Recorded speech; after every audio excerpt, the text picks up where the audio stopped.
Ya, Gurunda monitor. Iya, suara saya kedengaran nggak? Nggak Kedengeran. kedengaran. Oh, Masya Allah. Jadi sangat menarik ya yang dipaparkan oleh Bang Goto ya. Karena itu adalah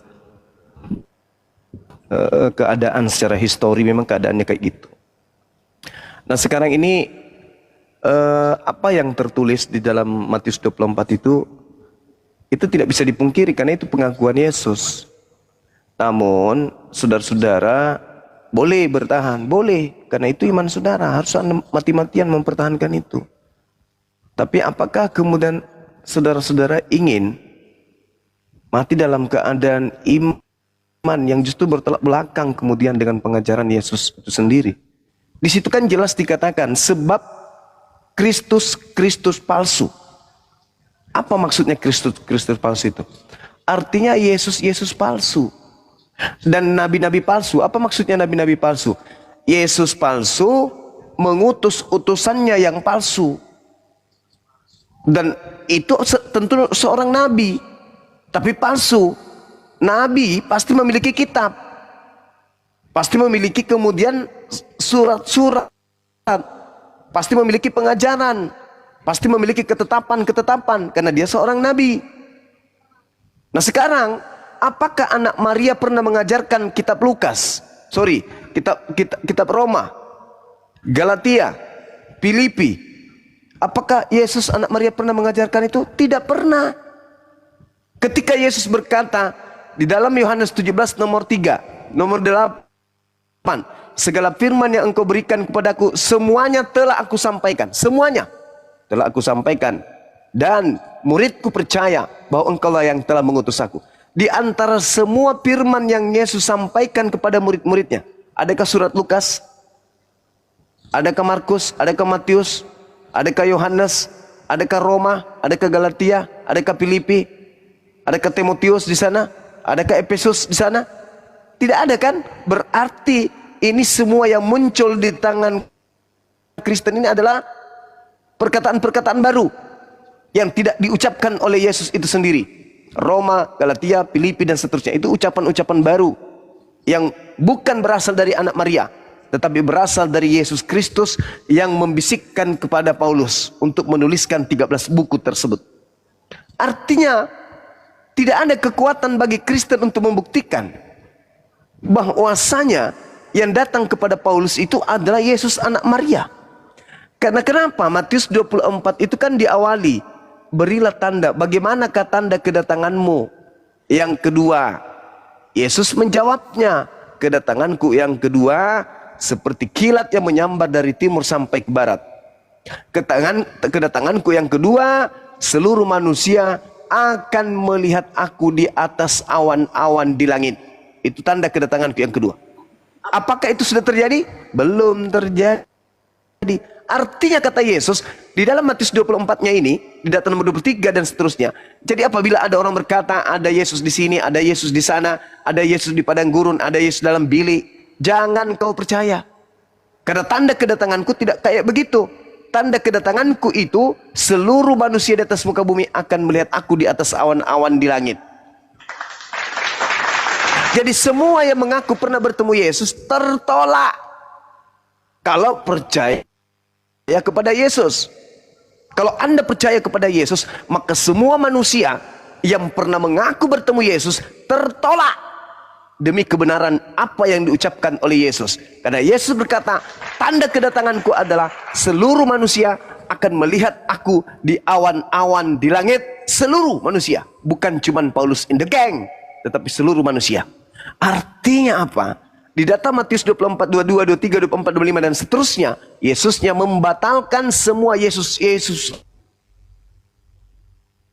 lain selain Yesus yang adalah dirinya yang datang sebagai manusia di atas awan-awan dan sebagai pertanda datangnya hari kiamat. Yesus palsu yang datang di dalam mimpi, di dalam sholat tahajud, di dalam Anda umroh, ketika Anda mendengarkan azan, ketika Anda sedang mengaji, ketika Anda sedang sholat tahajud, datang Yesus lain. Semua itu kata Yesus adalah Yesus palsu. Jangan kau percaya. Sebab kalau aku yang datang, tandanya adalah seperti kilat yang memancar Dari timur sampai ke barat, seluruh manusia akan melihat aku di langit. Sekira begitu. Kalau masih ada yang lain, silakan. Tapi saya percaya tidak akan mungkin ada yang bisa membuktikan itu. Justru semakin Anda melawan pernyataan Yesus, semakin nampak bahwa kalian adalah pengikut Yesus palsu. Demikian dari saya, silakan teman-teman yang lain. Ya, Bang Wan. Kenapa ngopi, Bang Wan? Ini ada PAN. PAN ini musim apa Kristen? PAN. Izin doang, izin. Enggak, saya mendengarkan tadi Bang Suma menjelaskan tadi. Ya, silakan. Ustaz Alif. Assalamualaikum warahmatullahi wabarakatuh. Waalaikumsalam warahmatullahi wabarakatuh. Para guru semua, assalamualaikum warahmatullahi wabarakatuh. Guru dan semuanya. Izin salam Bang. Balik lagi tadi ada izin Bang, kedengaran gak Bang suara saya? Kedengaran. Waduh, Kedengaran. guruku kenapa Siap. itu? Kena. Izin Bang, balik lagi tadi bahwa yang dalam kitab-kitab Roma itu kan Yesus waktu perjanjian lama kan dia belum ada tuh Bang, dia belum lahir, tetapi dalam perjanjian lama tuh telah termasuk ajaran Yesus di dalamnya, walaupun Yesus tidak disebutkan dengan nama itu. Yesus dinubuatkan dalam perjanjian lama dan kehidupannya di bumi merupakan penggenapan nubuat tersebut Bang. Mungkin kalau nubuat dalam perjanjian lama mungkin kurang lebih ada 300 nubuat Bang, kalau nggak salah Bang. Izin Bang, terima kasih Bang. Ya. Nah, ini udah naik lagi gerundanya. Wan. One.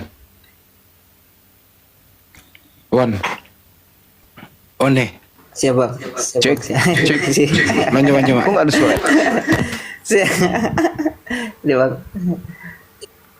Ada, Bang. Ada gerunda.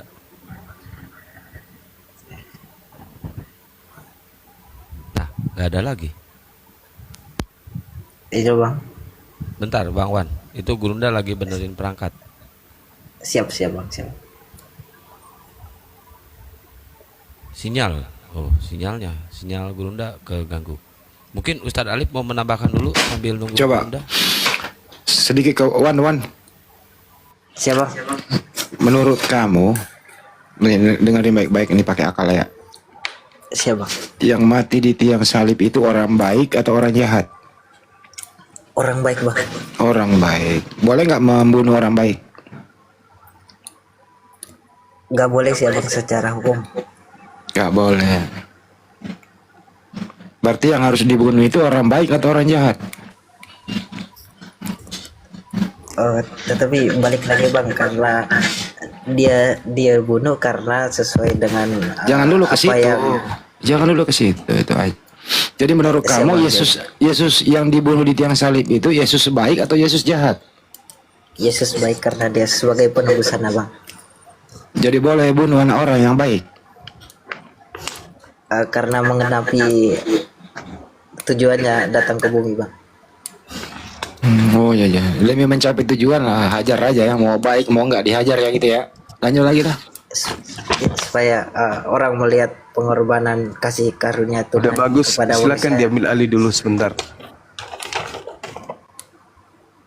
Siap Bang.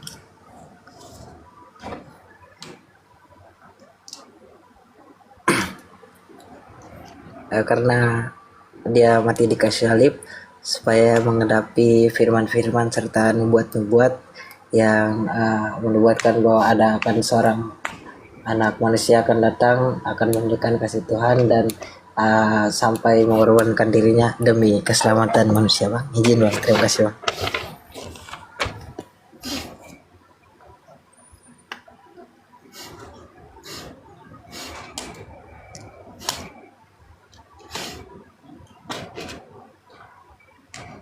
Sekian dari saya abang-abang, Ustadz. Sekian Bang jawaban saya. Ya, mungkin Ustadz Alif mau menjawab, silakan sambil nunggu gurunda lagi sahur. Oh, Masya Allah, siap. Iya Bang, udah jam sahur ya. Oh, Ini Selamat sahur abang-abang. Apa Ustaz? sudah bergeser ke penyaliban ya pembahasannya.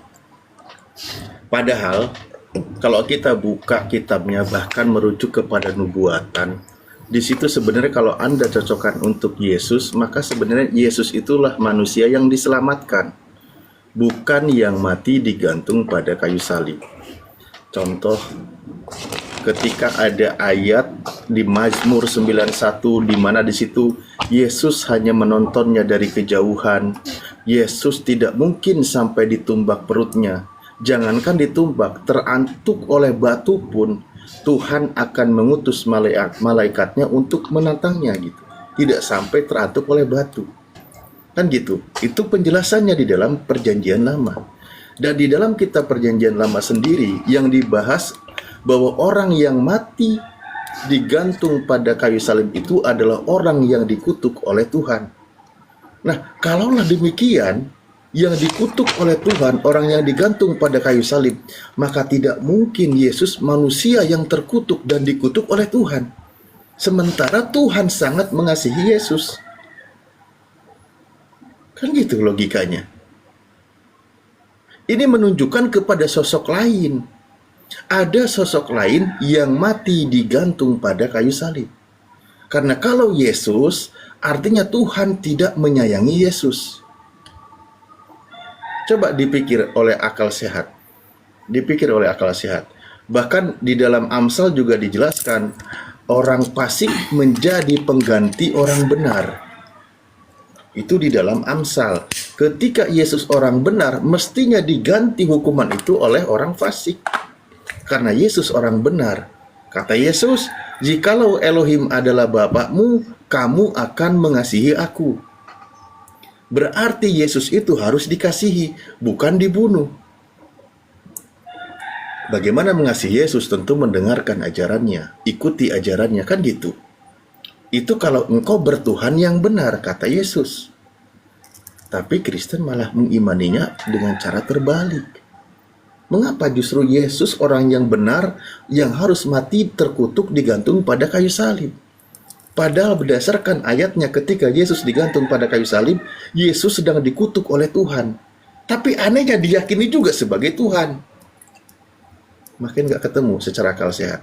Saya mengawali itu dulu deh para guru semua yang lain. Mohon maaf, silakan. Siap. Izin bang, saya menanggapi ya bang ya.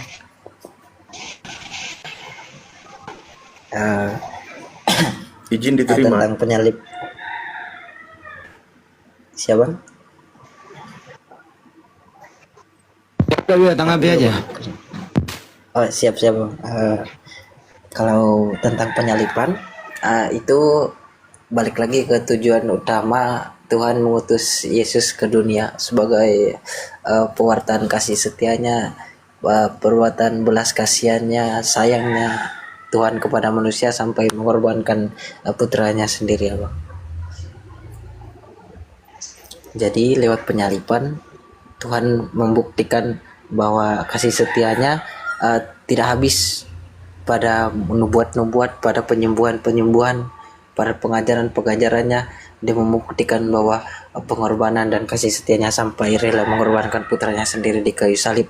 Tetapi pada saat dikorbankan, Tuhan membangkitkan dia kembali karena dia Tuhan menunjukkan kasih karunia serta kekuasaannya tidak dapat dikalahkan oleh apapun. Justru maut itu sekaligus pun tidak dapat mengalahkan kasih karunia. Jadi penyalipannya itu karena balik lagi ke tujuan Bang Andi, utamanya feedback datang ke suaranya bumi. Bang Andi. Iya, itu kalau Anda menjelaskan berdasarkan ajaran dari bapak-bapak gereja, pendeta, mungkin seperti itulah pemaparan dari Kristen. Yesus datang untuk apa sebenarnya? Kita kembali tanyakan kepada Yesus. Berdasarkan pernyataan Yesus, apa yang dikatakan oleh Yesus? Matius 5 nomor 17. Aku datang, atau jangan kamu menyangka bahwa aku datang untuk meniadakan hukum Taurat atau kitab para nabi. Aku datang bukan untuk meniadakannya, melainkan untuk menggenapinya. Itu kata Yesus, karena aku berkata kepadamu, sesungguhnya selama belum lenyap langit dan bumi ini, satu iota atau satu titik pun tidak akan ditiadakan dari hukum Taurat sebelum semuanya terjadi. Karena itu, siapa yang meniadakan salah satu perintah hukum Taurat, sekalipun yang paling kecil, dan mengajarkannya demikian kepada orang lain, ia akan menduduki tempat yang paling rendah di dalam kerajaan surga. Dan seterusnya, di situ Yesus katakan, loh, Yesus datang itu mengajarkan, bukan meniadakan hukum Taurat, tetapi dia menggenapi. Ada hukum-hukum yang digenapi oleh Yesus selain hukum Taurat dan kitab para nabi. Itu dia ajarkan. Makanya Yesus katakan, maka aku berkata kepadamu, jika hidup keagamaanmu tidak lebih benar daripada hidup keagamaan ahli-ahli Taurat dan orang-orang Farisi, sesungguhnya kamu tidak akan masuk ke dalam kerajaan surga. Itu kata Yesus. Jadi kalau kamu mau masuk ke dalam kerajaan surga, hidup keagamaanmu harus lebih benar, harus lebih hebat, harus lebih dari orang-orang ahli Taurat dan orang Farisi. Itu ajaran Yesus. Nah, tiba-tiba Kristen datang dengan cara apa? Tapi sebenarnya dari oknum lain. Memposisikan Yesus mati digantung pada kayu salib, batalkan itu hukum Taurat, selesaikan itu semua, ditebus dosa. Nah, itu ajaran Kristennya, bukan ajaran Yesus. Tapi kalau kita mengikuti pernyataan Yesus, ya pilihan Anda. Anda mau bantah silakan. Disitulah pembuktiannya bahwa siapa yang mengikuti ajaran Yesus dan siapa yang sedang membantah ajaran Yesus. Ya, ini Markurius ini Muslim apa Kristen? Ya, Kristen. Oh, Kristen. Tunggu, Bang Ya. Wan masih lanjut atau diterusin sama Maaf tadi kami Markurius? mendengar dari kata Pak Aldi sama Bang Juma bicara tentang logika. Masih lanjut dikit Bang. Ya, bicara tentang logika. Berarti Pak Juma dengan Pak Aldi ini nggak percaya ibaratnya Adam diciptakan Allah dari tanah, nggak mungkin. Atau Hawa diciptakan Apa hubungannya ke Adam. sono ya? Nggak pernah ngomongin Adam. Bicara logika, memang cara logika nggak masuk. Izin. Nah ya izin. Diam dulu, nggak ngomongin Adam dari tadi. Kita nggak ngomongin itu. Diam. Lanjut, Wan. Izin Bang, Abang Markris tadi ini tentang kisah penyalipan Abang. Dia saya lanjutkan dikit untuk menggenapi dan bukan untuk meniadakan hukum Taurat itu dah Bang, sesuai kedatangannya untuk keselamatan serta penebusan dosa umat manusia. Siapa? Sekian Bang. Menurut kamu salib itu aja kekeji itu atau kasih? Pembunuhan di tiang salib itu menurut kamu kekejian atau ajaran kasih? Menurut kamu, Bro? Izin Bang, kalau menurut apa yang diajarkan kepada saya, salib itu adalah tanda kemenangan Kristus terhadap dosa dan maut. Saya nggak nanya Sekian, itu, Bang. dengerin dulu. Itu kan dibunuh anak orang nih, menurut kamu tidak salah nih. Nah, itu ajaran keji atau ajaran kasih? Ajaran kasih karena Tuhan mengorbankan putranya sendiri. demi Oh, umat jadi manusia. membunuh orang yang tidak bersalah itu kasih gitu ya, bukan keji ya? Tidak Bang, supaya menggenapi apa yang Oke. telah dinubuatkan serta hukum Taurat. Pelaku, Siap Bang. Wan, pelaku pembunuhan itu penjahat atau pahlawan? Itu pahlawan Bang. Pahlawan, jadi membunuh orang yang tidak bersalah pahlawan ya? Ya, tidak Bang, karena mereka Oke. ditugaskan Bang. Siap Bang. Nah, mereka kan ditugaskan untuk mentaati perintah yang ditugaskan dari atasan mereka kan Bang untuk membunuh Bang. Gitu. Pahlawan gitu ya. Siapa sih yang nyuruh bunuh Yesus di tiang salib? Siapa yang nyuruh?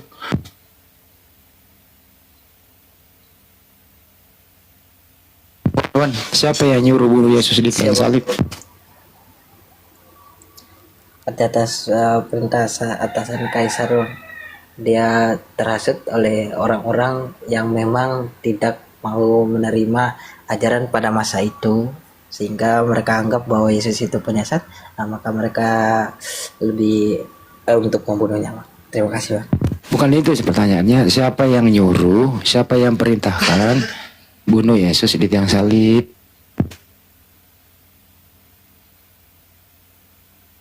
Izin Bang, sebentar Bang. Saya cek dulu Bang. Sebentar aja Bang. Ya, cek dulu. Lagi Markunius tiba-tiba datang ngomongin Nabi Adam, apa hubungannya coba?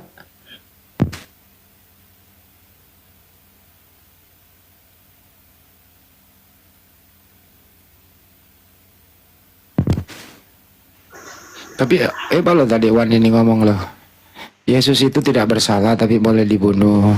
Pembunuh Yesus adalah pahlawan. Hebat kali bunuh orang yang tidak bersalah ya. Coba kau balik lagi. Coba kau balik di zaman sekarang. Coba kau balik di zaman sekarang. Sesuai nggak imanmu itu? Boleh nggak bunuh orang tidak bersalah sekarang? Karena pedoman iman kami berdasarkan Bible yang ditulis sejak dari yang dulu-dulunya bang. Saya lanjut ya bang, yang Coba siapa yang nyuruh? Siapa yang perintah tadi? Yesus mati di atas salib. Tapi siapa yang perintah? Pontius Pilatus atas desakan orang banyak. Atas desakan. Orang yang mendesak ini siapa aja sih yang terlibat pembunuhan itu? Orang-orang yang tidak terima baik ajaran Yesus. Siapa aja yang terlibat pembunuhan itu coba? Maksud abang yang terlibat yang menyuruh atau yang melakukan bang? Ya, yang melakukan pembunuhan itu siapa aja sih? Yang melakukan adalah prajurit-prajurit pahlawan mereka bang. Oh, prajurit itu diperintah oleh siapa membunuh Yesus? Oleh Kaisar Pontius Pilatus bang. Iya, mereka ini diperintah oleh siapa? Pontius Pilatus bang. Pilatus ini orang mana sih? Pahlawan atau penjajah dia? Dia adalah pemimpin bang, pemimpin orang Israel waktu itu. Orang Yunani dia, kan menjajah dia waktu itu bro. Gimana sih? Dunia. Iya bangsa Yunani. Aduh sorry bang. Astaga. Aduh sorry bang. Jadi penjajah yang bunuh Yesus. Itu siapa sih yang perintah penjajah ini? Dia turunkan hukuman mati, disalibkan atas desakan-desakan orang yang tidak menerima ajaran Yesus bang. Orang-orang mana itu? Orang-orang Yunani bang. Orang Yunani. Siapa? Apakah orang Yunani ini dapat perintah dari Tuhan? Oh iya, orang Yunani tentara Romawi Pilatus, kau bunuhlah Yesus. Apa ada perintah Bapak seperti itu?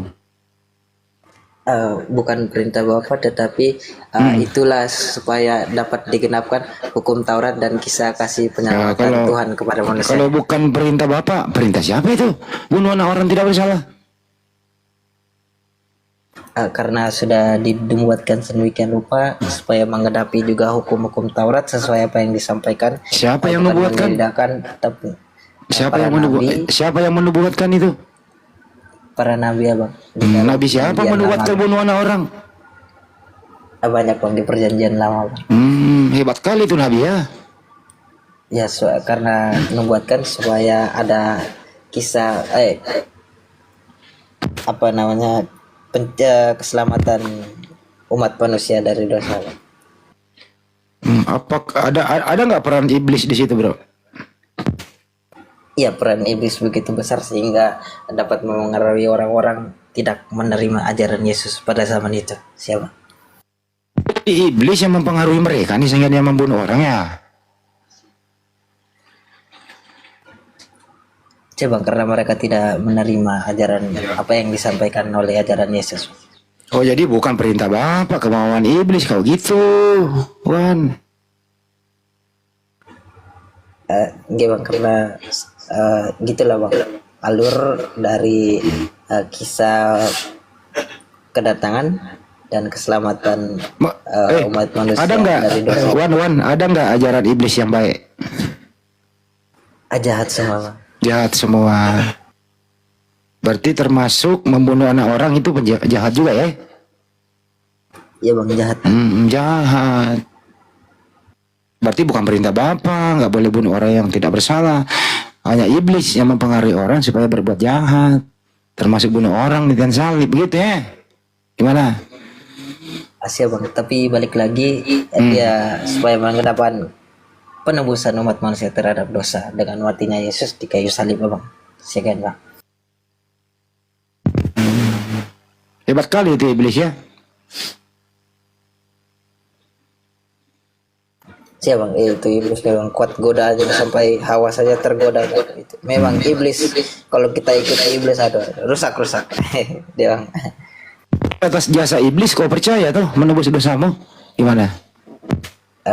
Kalau dari saya itu adalah kisah kedatangan dan keselamatan bagi umat manusia terhadap dosa yang telah ditunjukkan Allah kepada manusia lewat Yesus itu di tiang Kristus. Yesus itu di tiang salib selamat dari pembunuhan atau tidak selamat?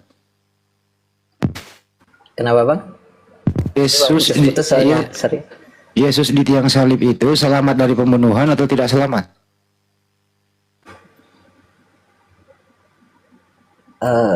Inti dari pertanyaan dia selamat atau tidak bang gitu? Mm-mm. Oh, dia tidak diselamatkan karena dia telah memiliki bukan tidak diselamatkan sih apa sih apa artinya nih? Sorry bang, saya agak ini pendek Agak dalam grogi. membahasakannya bang.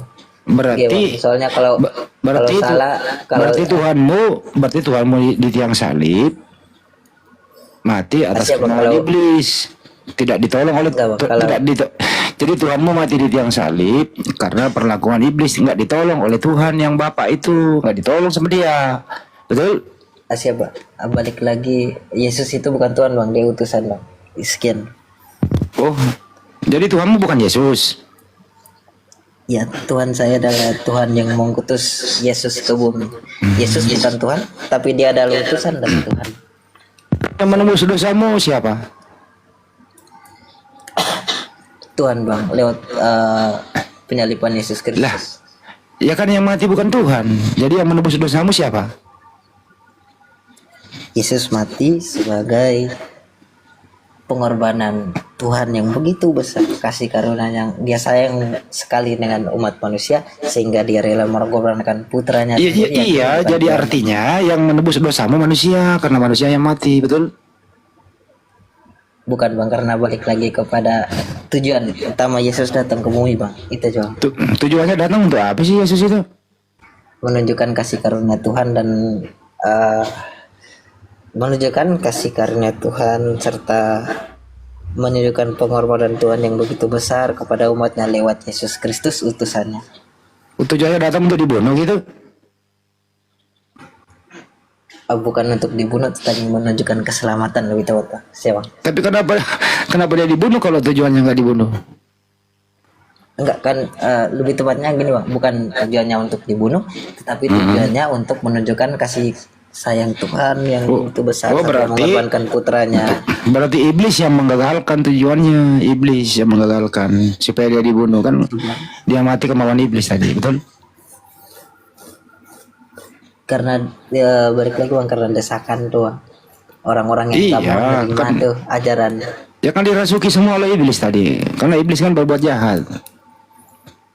Itu menurut kamu pembunuhan di tiang salib itu kejahatan atau bukan kejahatan? Kalau menurut saya itu adalah kisah penyelamatan bang. Enggak. Bukan kejahatan. Ini nih contoh nih. Contoh misalnya nih, Iya, Bang. kamu punya saudara nih. Kamu punya saudara laki-laki ditangkap, tidak punya salah, terus disalib dibunuh. Itu kejahatan atau bukan kejahatan? Itu kejahatan bang. Kejahatan. Balik Oke, lagi. udah. Kejahatan udah. Terus Yesus kan tidak punya salah nih. Menurut kamu, terus ditangkap, dieksekusi begitu. Itu kejahatan atau bukan? Itu kejahatan bang. Kejahatan. Tetapi sebagai penggenapan kasih. Ya sayang udah, nggak Tuhan usah pakai kepada- tetapi kejahatan. Tapi kejahatan ini kau pergunakan sebagai penebus dosamu, betul? supaya genap firman Tuhan. Iya. yang dibuatkan. Jadi tragedi kejahatan sebagai penebus dosamu, betul? Sebagai penggenapan buat bang. Iya, tragedi kejahatan tuh itu sebagai penebus dosamu, kan betul? Saya bang, bagi pemandangan orang yang pada waktu itu yang tidak menerima serta yang tidak ingin diselamatkan lewat penebusan itu adalah kejahatan bang. Tetapi kalau menurut keimanan dan kepercayaan itu adalah pengorbanan Tuhan yang begitu besar, mengorbankan putranya, kasih karunia-Nya kepada manusia. Nah, sekarang menurut Siapa? kamu ada berapa Yesus?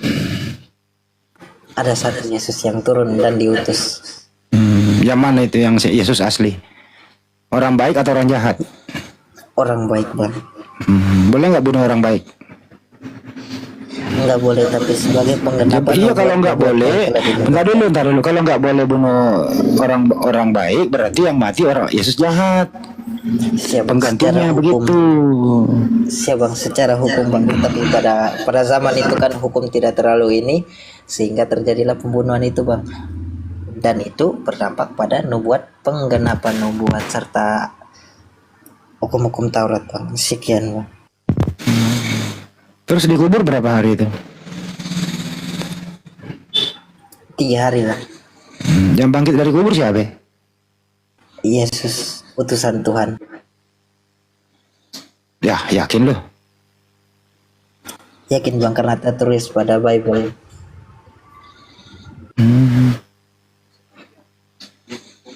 Tragis sekali ya imanmu ya bro ya. Siapa bang, penuh pengorbanan, dan juga kalau di dalam iman saya bang, karena ada sebelum kedatangan Yesus juga ada martir-martir. Itu ada orang-orang yang rela mati demi keimanan dan kepercayaan kepada Tuhan. Bisa nggak sebentar kau buang imanmu tapi pakai akalmu? Artinya apa? Bisa nggak kita sepakat? Mari kita bersama-sama menghormati, memuliakan anaknya Maria. Bisa nggak kita satukan akal kita di situ, memuliakan dia? Boleh nggak? Setuju nggak? Kalau dalam memuliakannya dalam konsep kekuasaan Allah, saya memuliakan bang. Tetapi Ya, kalau memuliakan ntar dalam dulu. konsep dia manusia, saya tidak bang. Ntar dulu, dia kan manusia mulia tanpa dosa. Kita harus memuliakan dia. Dia kan orang soleh. Benar nggak? Siap bang. Oh, nah. Benar bang. Kita sepakat ya, kita muliakan anaknya Maria ya. Memuliakan anak Maria dalam kekuasaan Tuhan bang. Siap. Iya, kita muliakan dia sebagai seorang utusan Tuhan. Kita hormati dia, kita imani dia. Setuju nggak? Siap bang. Oke. Nah kalau kita sudah memuliakan dia, apakah yang orang yang mulia ini kita bisa percaya dieksekusi di tiang salib? Maksudnya bang, sorry bang, belum nyampe saya. Coba abang jelasin. Ya, kita pakai akal sehat kita. Kita memuliakan dia. Bisa nggak orang yang kita muliakan itu, ya, terus kita yakini dia mati terkutuk di tiang salib? Masuk akal nggak tuh? Tidak bang, karena dia mati sebagai penggenapan bang. Kenapa? Tidak bang, karena waktu itu kan hukum yang tidak membunuh kan ini bang, kan Gini loh, tidak gini berlaku loh. di situ. Membunuh dia di tiang salib secara tragis begitu, itu memuliakan atau menistakan? Nah, balik lagi bang, tadi yang saya jelasin itu adalah penggenapan bang. Jadi Iya, Bang. dalam hal ini Wan, akalmu sama imanmu beda. Asyik bang, karena kalau saya di sini saya gimana ya? Kalau saya pribadi ya bang, nggak tahu yang saudara-saudara saya yang lain entah mereka kayak saya atau tidak, tetapi kalau menurut saya pribadi saya lebih mengimani bang. Apa kamu nggak mau Wan, kenapa kamu nggak mau berpikir jernih? Mari kita memuliakan anaknya Maria, mari kita hormati dia. Kenapa kau nggak mau berpikir bahwa memang ada yang disalib tapi bukan anaknya Maria? Biarlah itu kemauan iblis. Selesai sudah di sana, kita mundur memuliakan anak Maria sampai sekarang. Bagaimana? Setuju? Oke lah bang, kalau memuliakan dalam konsep dia sebagai utusan dan sebagai pemenuhan janji Allah, saya setuju. Oke, setuju begitu. Berarti yang mati di tiang salib bukan ya anaknya Maria yang mulia itu, tapi ada orang terkutuk yang disebut Bang Juma tadi. Yesus lain. Bagaimana? Masuk nih barang nih. Masuk nih, mikir nih. Siapa iya bang? mikir Muter-muter otaknya bang, ntar bang. Udah mulai mikir. Ya, sebentar. Allah, udah mulai mikir dia. Itulah Islam bro, indah. Islam itu semua para nabi kita muliakan. Tidak ada seperti itu. Artinya apa? Sang pencipta itu mengutus Yesua Mesias dilindungi.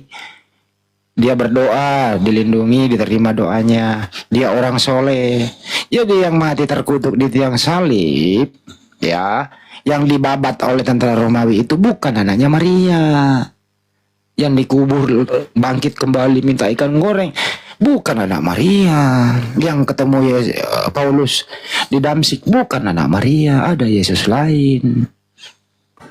Kalau Yesus yang benar itu, kita muliakan dia. Nah, Yesus yang satu ini biarlah iblis yang ngurus dia, jangan kita yang ngurus. Setuju? Bagaimana? Bang, muliakan lewat pengorbanannya di kayu salib. Itu nggak memuliakan, itu namanya menistakan. Kalau memuliakan dia, ya, Bapak di surga menyelamatkan dia. Yesus kan udah ngomong waspada terhadap Yesus palsu atau Mesias palsu atau nabi-nabi palsu atau Kristus palsu yang datang kepadamu menulis surat menjual namaku. Nah, masuk di barang nih. Bagaimana? Setuju? Setuju apa setuju sih? Setuju aja deh. Saya setuju sebagai kisah penyelamatan Tuhan kepada manusia, Bang. Itu yang saya pegang teguh. Jadi sekarang kita muliakan dia.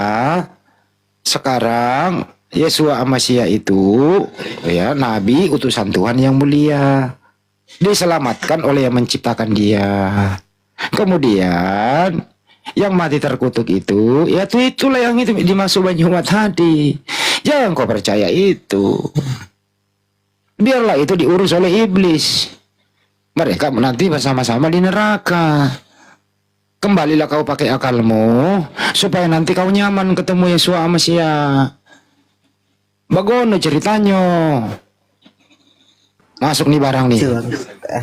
Tetapi kalau dari saya pribadi, iman saya dari dulu saya diajarkan yang disalibkan itu adalah murni Yesus anak Allah. Setelah dia mati dibangkitkan. Nah, itu buktinya bahwa dia anak Allah, Bang. Sekian. Coba kau pikir. Yesua Mesias atau Yesus itu di Bukit Getsemani semalaman itu ngapain? Berdoa kepada Bapaknya, Bang. Untuk apa doanya itu? Sebagai penguatan dirinya untuk menjalankan akhir dari tujuannya ke bumi, Bang. Bukan. Doanya itu untuk diselamatkan dari salib. Andaikan cawan ini berlalu dariku. Cawan ngerti nggak arti cawan? Bukan cawat ya, cawan. Kalau cawat yang dipakai sekarang itu kancut. Ya. Artinya andaikan ya penganiayaan ini, andaikan salib ini, gitu loh ya. Ya, kehendakmu ya Bapak ya, saya serahkan hidupku sama kau. Bukan lagi aku tidak dapat berbuat apa-apa dari diriku sendiri. Jadi hidupnya dipasrahkan kepada Tuhannya yang mengutus dia. Artinya apa? Ya Bapak di surga menyayangi kok Yesua Mesias, diselamatkanlah dia. Nggak mungkin dong ditolak doanya. Gimana? Masuk nih barang. Doanya diterima apa ditolak? Ayo.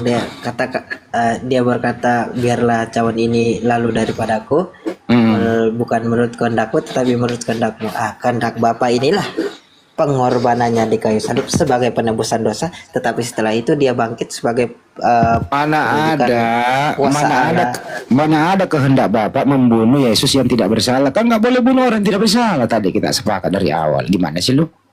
Siapa bukan lebih tepat ke pembunuhan sih, Bang.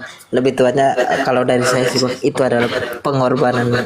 Kagak, doa Yesus itu pada kesimpulannya, bahasa sederhananya, ya Bapak, aku nggak mau dibunuh di salib loh. Kalau boleh berkeluh ke saya ini utusanmu, masa lu biarin gue mati di salib sih?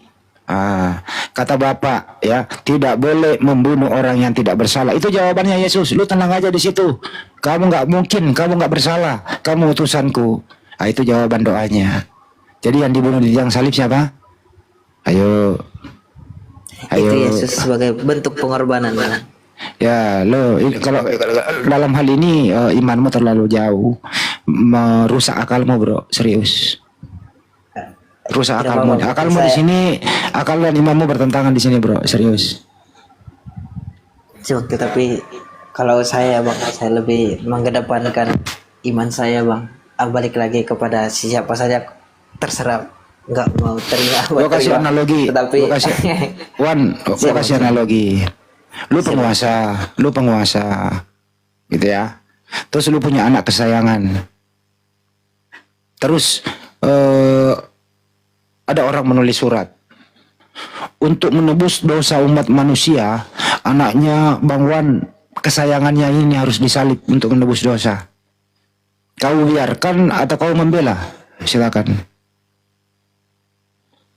kalau dalam konteks kehidupan manusiawi tanpa kemauan Allah kepada keselamatan tidak bang. Ya, Iya berarti- bang. Tapi kalau dalam konsep pribadi sebagai manusia biasa yang mengimaninya tidak bang.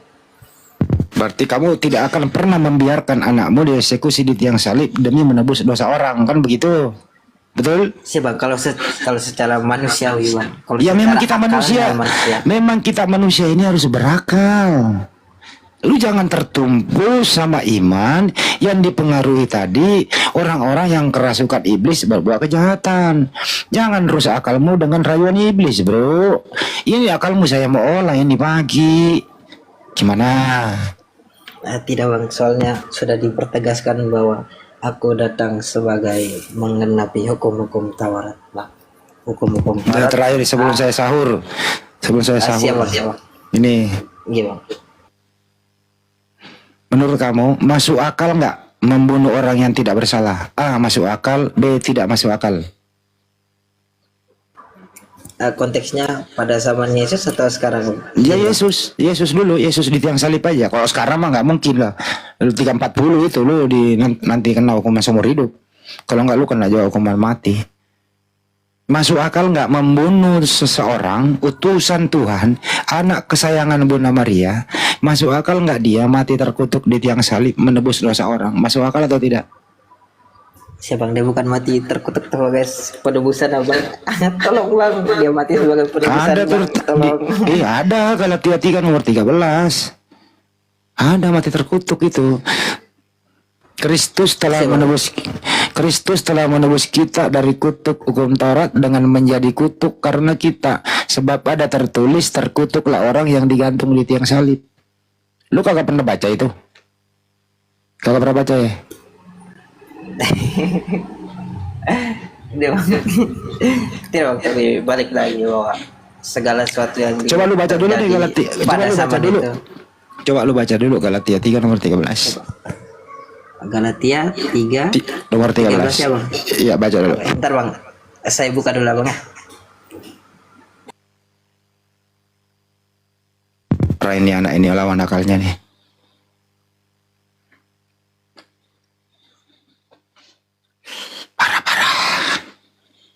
Sahur.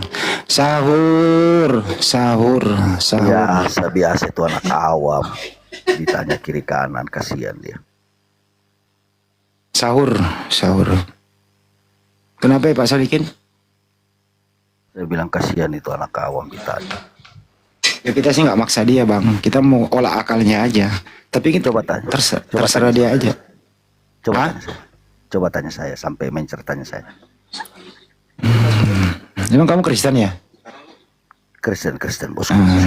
Oke. Perintah siapa Yesus mati di tiang salib? Allah yang menentukan. Tertulis di mana? Lah memang dia diutus. Allah yang mengutus dia. Tidak ada Perintah- tertulis. Pertanyaannya, dengerin dulu, katanya minta ditanya. Perintah siapa Yesus mati terkutuk di tiang salib? Perintah siapa? Tidak ada yang memerintah. Ya udah, nggak ada yang merintah. Tidak ada yang memerintah. Itu proses. Terus? Proses itu manusia tidak Oke. berani dibunuh. Terus siapa yang terlibat dalam pembunuhan Yesus? Terlibat bagaimana? Dibilang itu proses. Sama saja begini ya. Aduh. Saya tanya kondisi Lebes. Turun dulu di bawah. Orang lagi sahur juga. Mohon maaf ya. Tidak ada perintah. Tidak ada yang terlibat. Terus siapa pelakunya kalau nggak ada yang terlibat? Lu pikir dia naikkan diri sendiri di salib, terus dia paku dirinya, terus dia ikat sendiri tangannya, terus dia tombak sendiri lambungnya, yang memberi anggur asam dia ngambil sendiri minum sendiri? Kau itu ada aja kau. Kira lu pandai bahasa Indonesia. Sahur. Gimana Wan? Udah dibaca belum? Udah bang, tapi abang sahur dulu abang apa? Kayaknya abang batalin di soalnya marah-marah. Orang kan belum puas. Enggak marah gue, cuman kesel aja dikit. Siap. Izin dong. Kalau dari saya bang ya, kalau menurut keimanan saya yang di Galatia 3:13 tuh dituliskan sedemikian rupa supaya menghadapi nubuat dan hukum Taurat. Sekian abang. Bukan itu pertanyaannya. Siapakah yang terkutuk digantung di tiang salib? Menurut di situ siapa?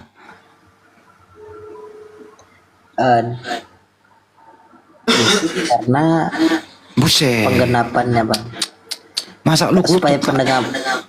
Enggak bang. Lu masa? Gini bang. Ya gimana? Izin bang. Izin bang. Enggak gini bang. Dia menjadi rendah seperti manusia supaya kemanusiaannya dapat, kealahannya juga dapat bang nanti kalau bukan itu yang saya tak, bukan itu yang tujuannya. Menurut kamu, siapa? Menurut kamu yang terkutuk di tiang salib ini anaknya Maria atau bukan? Anaknya Maria karena pengorbanan. Terus siapa yang ngutuk dia?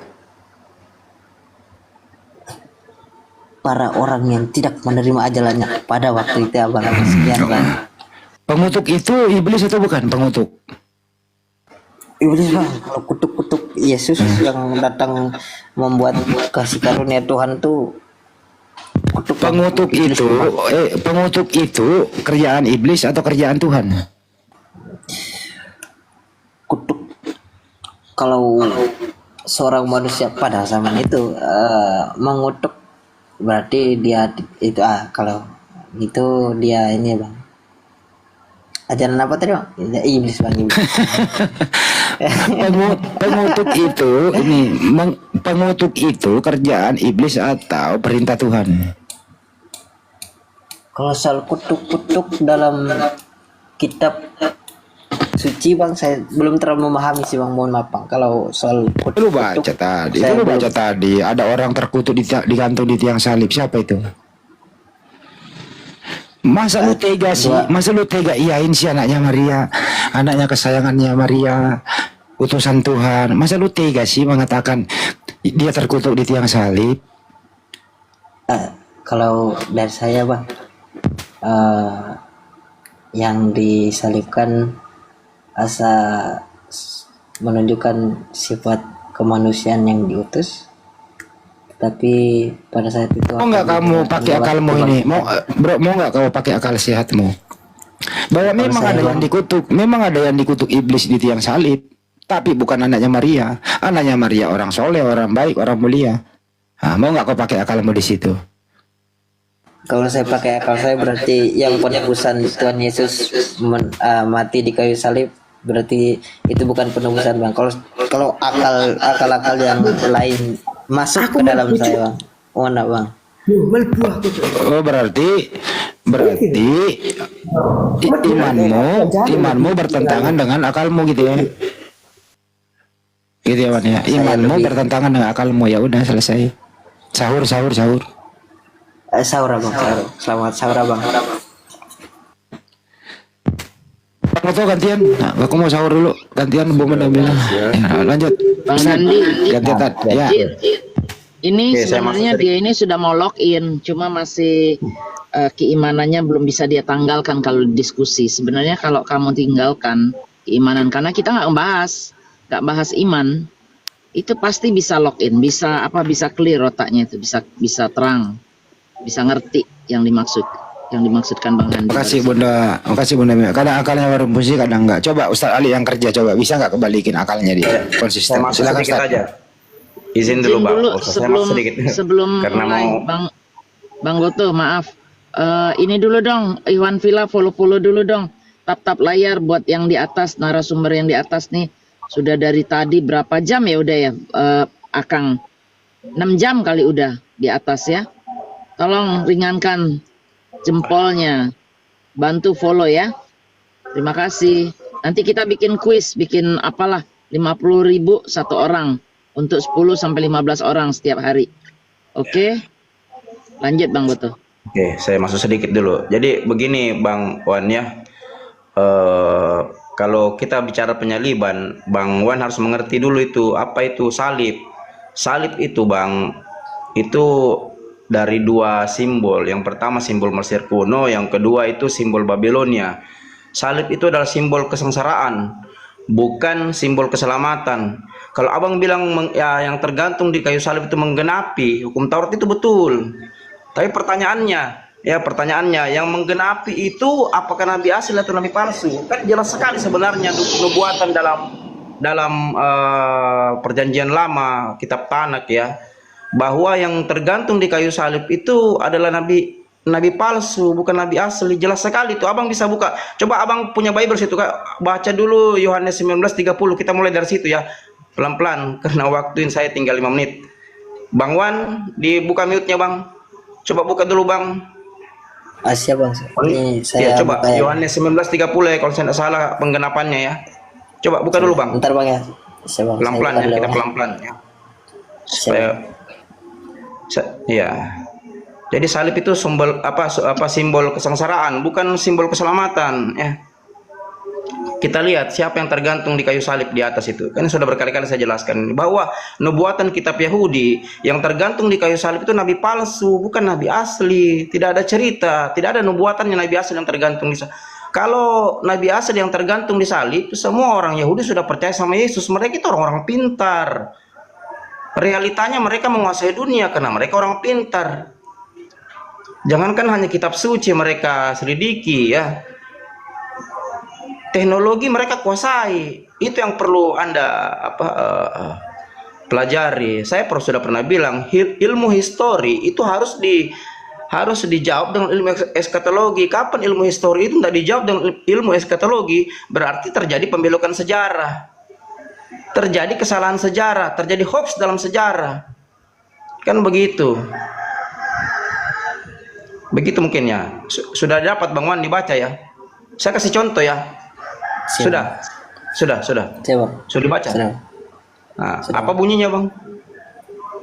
Ini saya soalnya pakai Alkitab online Bang, kalau saya keluar ke aplikasinya sebelahnya. Oh iya. Bang.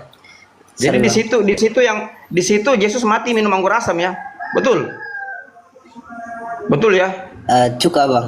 Cuka ya Bang, cuka Bang. Iya, anggur asam ya. Nah, kita buka lagi Mazmur 69:21. Silakan dibuka Bang. Ya. Berapa Bang? Mazmur 69:21 ya. 69:21. Bentar Bang. Iya. Ini baru kulit-kulit luarnya Bang. Masa Tuhan mati makan rujak cuka? Iya. Kita pelan-pelan ya. Coba buka Bang. Jadi Yahudi itu bukan orang bodoh, itu ahli-ahli kitab itu. Realita Yahudi tidak pernah percaya orang Kristen, tidak mau masuk gereja. Orang Yahudi haram kakinya menginjak altar gereja. Kenapa? Karena mereka tahu yang tergantung di salib itu nabi palsu. Kalau itu nabi asli, semuanya Yahudi sudah Kristen.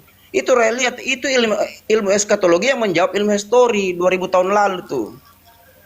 Hanya mereka tidak menggunakan akal, mereka kehilangan rasionalisme. Ya, sudah dapat Bang Wan? Sudah dapat. Contoh ya, kami di sini orang kalau Bugis buka aplikasi biasa. dia terjeda, dia langsung ngopi, dibacain. Contoh ya, saya kasih contoh ilmu histori yang menjawab ilmu eskatologi. Realita kami orang-orang Bugis Makassar di sini Bang, itu nenek moyang kami pelaut ulung. Jadi dimanapun orang Bugis Makassar pergi, dia lebih memilih hidup di laut daripada dia hidup di darat, daripada dia jadi petani atau jadi pedagang. Karena memang kultur budayanya adalah pelaut ulung. Nenek moyang mereka itu pelaut ulung. Jadi dimanapun mereka merantau, mereka memilih hidup di laut, menjadi nelayan. Begitu, sama yang terjadi di sana, di Yahudi, kan begitu. Contoh misalnya, firman Tuhan. mungkin berakhir di tanah Roma, tidak mungkin. Mesti dia berakhir di tanah Arab. Itu sudah nubuatan. Kalau Anda belajar nubuatan, Musa difirmankan di Gunung Sinai, itu tanah Arab semenanjung Mesir. Tidak mungkin dia berakhir di Roma. Tidak mungkin, mesti dia berakhir di tanah Arab. Itulah yang awal dan yang akhir. Tapi yang terlalu panjang kalau kita bahas ini sampai 2 SKS ya. Ya sudah dibaca Bang Wan? Sudah. Sudah. Sudah Bang. Sudah. Apa di situ bunyinya? Karena mereka menyediakan racun sebagai dan berarti yang mati tergantung. Oke, yang mati tergantung di kayu salib itu adalah nabi yang mati minum racun. Kan begitu. Yesus mati minum racun enggak? Anggur asam. Ketika dia minum anggur asam, Yohanes 19:30 dia katakan sudah selesai. Dia mati bukan karena tangannya dipaku, tapi dia mati karena minum anggur asam. Nah, sekarang Anda buka ya, Anda buka Yeremia berapa tuh ya? Yeremia 23 ayat 15, coba lihat nubuatannya di situ ya. Sebelum kita masuk nubuatan asli yang sering disampaikan Bang Suma. Coba buka Yeremia 23:15. Ini masih kulit-kulit luarnya nih. Coba. Kita bermain data karena kalau saya bicara epistemologi nih enggak ngerti ya. Mesti pendeta yang hadapi saya kalau bicara epistem. Coba, sudah? Nah, apa dikatakan di situ? Nabi palsu itu berasal dari sekitar Yerusalem dan nabi palsu itu kami akan menghukum nabi palsu itu dengan apa? Dengan minum racun. Orang yang tergantung di kayu salib itu mati minum racun, Bang. Bukan mati di baku kakinya. Dia katakan setelah Yesus minum anggur asam, dia katakan, "Sudah selesai. Ya Bapakku, kepadamu kuserahkan nyawaku." Selesai. Itu Yahudi tidak pernah percaya sama Kristen. Mereka menganggap Kristen gereja itu penyembahan berhala karena mereka tahu yang tergantung di atas nabi palsu. Kalau you pakai akal ya, pasti you akan berpikir ya bahwa kenapa realita Yahudi itu kalau ada orang pendeta berkhotbah di depannya diludahin, ditendang, dipukul. Kenapa? Ini salah satu alasan bahwa nubuatan mereka, ilmu pengetahuan Yahudi tidak pernah berkata bahwa yang tergantung di kayu salib itu adalah nabi asli, Mesias asli. Kalau itu mereka percaya sama Yesus. Kenapa mereka tidak percaya? Karena mereka tahu. Bang Wan. Jadi perhatikan realita, jangan terkumpul dengan doktrin dogma. Kalian dibodohi Roma. Ya, kalau kita kaji secara jauh ya nubuatan ya. Kalian dibodohi Roma. Coba abang buka itu yang sering dibahas, Ulangan 27, 25, Ulangan 21, 23. Di situ tertera bahwa yang mati tergantung di kayu salib itu penerima suap dan mayatnya tidak dibiarkan semalam-malaman. Itu nubuatan dan itu firman Tuhan dan semua orang berkata amin. Jangan sepelekan kata amin karena kata amin ini kata benar. Dibenarkan oleh orang Israel, dibenarkan oleh Allah. Coba pikir Bang Wananya, kalau itu karya Tuhan, kenapa bukan malaikat yang membisikkan ke Yudas? Yudas, jual kau Tuhan Yesus 30 keping perak. Kenapa bukan malaikat langsung? Kenapa iblis? Pikir pakai otak Bang. Kenapa bukan malaikat? Kalau itu karya Tuhan, yang datang malaikat Jibril yang membisikkan kepada Yudas. Yudas, saya diutus Tuhan saya. Kenapa Jibril? Jual kau Tuhan Yesus 30 keping perak. Kalau itu karya Tuhan, tapi itu karya iblis Bang Wan. Makanya ilmu histori harus dijawab, ilmu eskatologi, ilmu histori salib itu simbol kesengsaraan. Siapa yang bawa kesengsaraan? Eskatologinya menjawab yang bawa kesengsaraan adalah iblis. Tidak mungkin keselamatan. Itu berarti ada kesalahan sejarah. Tidak mungkin sengsara dibalas keselamatan, brother. Pakai otaknya. Pakai otak kita, jangan kehilangan rasionalisme ya. Pakai otaknya. Ya, jadi kisah penyaliban itu kisah tragis, kisah kejahatan yang menjawab simbol salib itu, kesengsaraan. Makanya dikatakan di Galatia 3:13 tadi, dengan terkutuknya dia, dengan tergantungnya dia, dengan matinya dia di kayu salib sebagai manusia, ia membatalkan kan itu. Iya, apa di situ Galatia 3:13 kau baca itu. Ya apa menebus kita dari kutuk hukum Taurat kan begitu. Maksud kutuk hukum Taurat mengerti enggak Bang Wan? Apa itu kutuk hukum Taurat? Ngerti enggak? Ngerti enggak? Yudas nih ya, Yudas sudah menebus Anda dari kutuk hukum Taurat. Apa itu? Jangan makan babi. Yuk makan babi. Yudas sudah menebus Anda. Itu penggenapan. Memang itu digenapi dan harus digenapi. Dalam perjanjian lama 1239 nubuatan ya, 23.144 ayat sudah mengatur itu. Bahkan 613 misfot ya, hukum Yahudi sudah mengatur itu. Betul kalau Anda bilang penggenapan, memang sudah digenapi Yudas. Anda sudah dibebaskan dari kutuk hukum Taurat. Kalau Anda makan babi, ya, Anda dikutuk hukum Taurat. Kalau Anda tidak sunat, Anda dikutuk hukum Taurat. Yudas sudah membebaskan Anda. Berarti yang Anda sembah itu Yudas, bukan Yesus. Pahami baik-baik, Bang. Pahami baik-baik. Baca baik-baik Galatia 3:13. Tuh. Kalian betul, kalian sudah bebas dari kutuk hukum Taurat. Yesus datang untuk menggenapi hukum Taurat, tadi sudah dibaca Ustaz Alif, Matius 5:17. Sudah dibaca, tuh. Siapa yang membebaskan kalian dari kutuk hukum Taurat? Yudas yang membebaskan kalian. Makanya yang datang iblis bisikan ke Yudas, bukan Jibril. Coba semua malaikat, coba perhatikan semua. Semua malaikat didatangi Jibril. Semua manusia nabi didatangi Jibril. Bukan didatangi iblis. Yesus saja mau lahir, Lukas 2 ayat 11. Hari ini telah lahir bagimu seorang juru selamat, yaitu Kristus, Tuhan di kota Daud. Yang datang Jibril, bukan iblis. Itu, bayangkan itu. Lah Yudas yang datang iblis. Kalau itu karya Tuhan, yang datang Jibril. Itu aja poinnya di situ. Perhatikan baik-baik. Ketika itu karya Tuhan, yang datang pasti Jibril, bukan iblis. Nah, silakan Bang Wan. Ya, sebelum dilanjut gini, saya kasih PR buat Bang Wan. Bang Wan masih monitor. Ustaz Alif, monitor Ustaz Alif. Ya, ini saya kasih PR. Monitor, PR-nya jangan hari ini, kebanyakan, kasihan dia. Enggak, saya sedikit aja ke dia PR-nya. Nanti jangan sekarang di ininya, buat nanti aja. Nanti dikumpulnya habis lebaran. Saya kasih hadiah nanti. Tolong, kalau misalkan benar Yesus itu mati di salib, tolong carikan foto atau video yang telapak tangannya robek, perutnya bolong, kakinya juga bolong. Tolong dicari ya. Kalau ada, besok saya siap minum es cendol. Ya, silakan Ustadz Alif lanjut. Masya Allah, tadi penjelasan Bang Goto itu udah luar biasa sebenarnya.